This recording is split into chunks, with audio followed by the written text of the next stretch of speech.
Alright, let's talk about Undertale for a second. You know how Asriel is technically Flowey, and Flowey has determination? And how Undyne seems to have this weird connection with the Dreamer family? Well, let's talk about that. Undyne, as you see, is a fish in Undertale.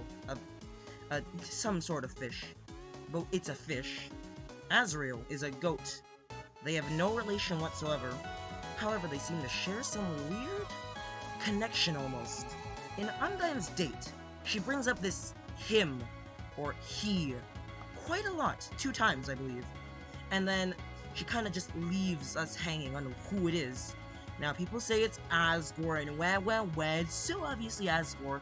Well, it's not proven.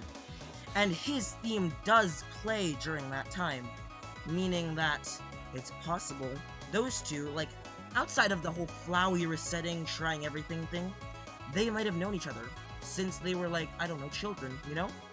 Because when Undyne was a child, Asgore was a, what you call, not like a boss monster, I believe it was? I don't know. I don't know too much about boss monsters and stuff in Undertale, but still. Yeah. Anyways, so he was still a boss monster that was, like, growing, right? Growing up still, because he had a child, right? It's possible Undyne and Asriel might have had this special connection, like friendship? Who knows what, but, like, that's all in, like, the past. But then, and then another similarity that comes to Undyne and Asriel / Flowey is that they both kind of have this, like, Undying form. Like, Flowey, he just uses save point manipulation, meanwhile Undyne, like, uses her own determination, however she got it. Not from Alphys, but from something else, apparently, because she mentions Alphys, this is what I was afraid of, in, like, the Undying genocide fight, or the prelude, whatever it's called. They both have determination. That's the first similarity. The second similarity is, well, their literate forms. Undying, as you see, has this, like, soul in the middle of her chest, then this kind of, like, dress thing, and then, like, boots, and then she has a sphere, and then these gloves, and, like, this entire, like, fit. But then Asriel really, like, resembles Undyne, or Undyne really resembles Asriel in Genocide. See, in Asriel's final form, he's this monster of a being. I'll pop an image up, most likely, for it, but, like, Undyne in Genocide also has the same main format, like, literally my first playthrough of Undertale, when I got to Undyne and Undying, I was, like, shocked, but then I was like, isn't this literally just Asriel? Because, like, they, like, resemble each other too much. Off topic, though, like, low-key, Undyne, best character in the game, she literally has, like, a sphere coming out of her eye, a sphere, and she is, like, uses actual damage instead of karma, like Sans does. He's cheating, see, even he says in the battle, he's cheating with karma. But Undyne, she uses pure force and determination to kill you over and over. Just saying. Another similarity is that Undyne and Asriel both, well, okay. Only Undyne brings up hopes and dreams quite a lot in her pacifist battle. I mean, neutral, pacifist, whatever. Same thing. Anyways, but she brings up the hopes and dreams, or, like, we refuse to die, like, really foreshadowing Asriel and the genocide route in general, just the game, quite a lot. And Asriel's theme is literally just hopes and dreams.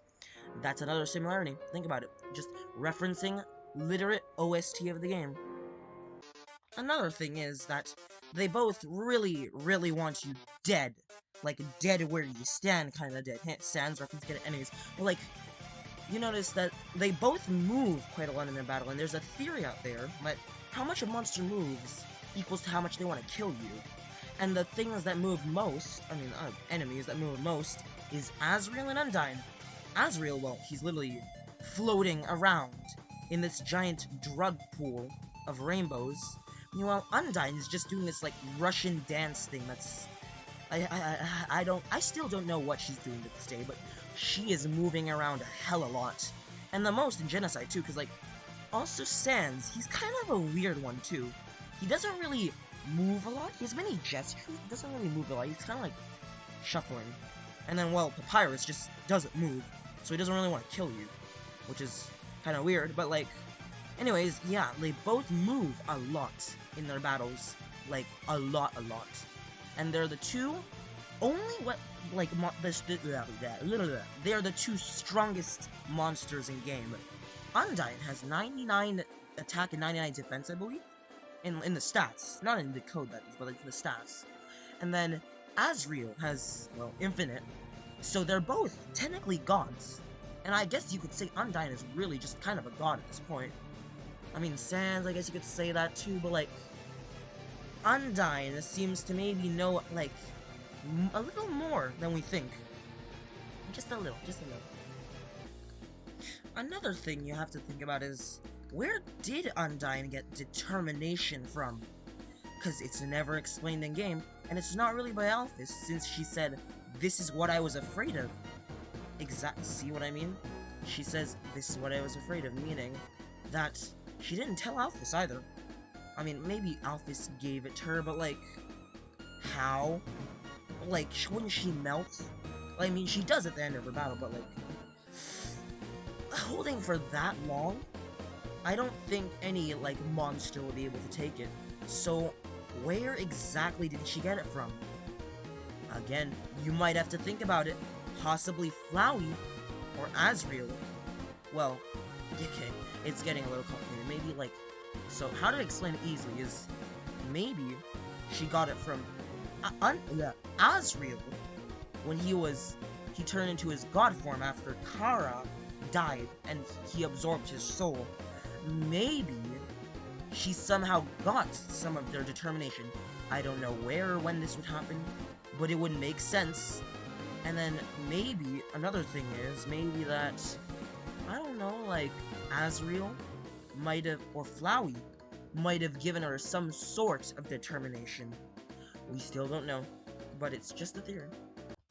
But anyways, my conclusion is that Undyne, Asriel, even if they might not actually have a relationship, quote unquote, they have some sort of weird intradimensional relationship or something. Hobie knows that. He has made it clear too. It's just, nobody really knows what it is. Very hard to place together. Weird, is it not? Anyways, hope you enjoyed the video. And, next video might be about a certain skeleton that's very powerful.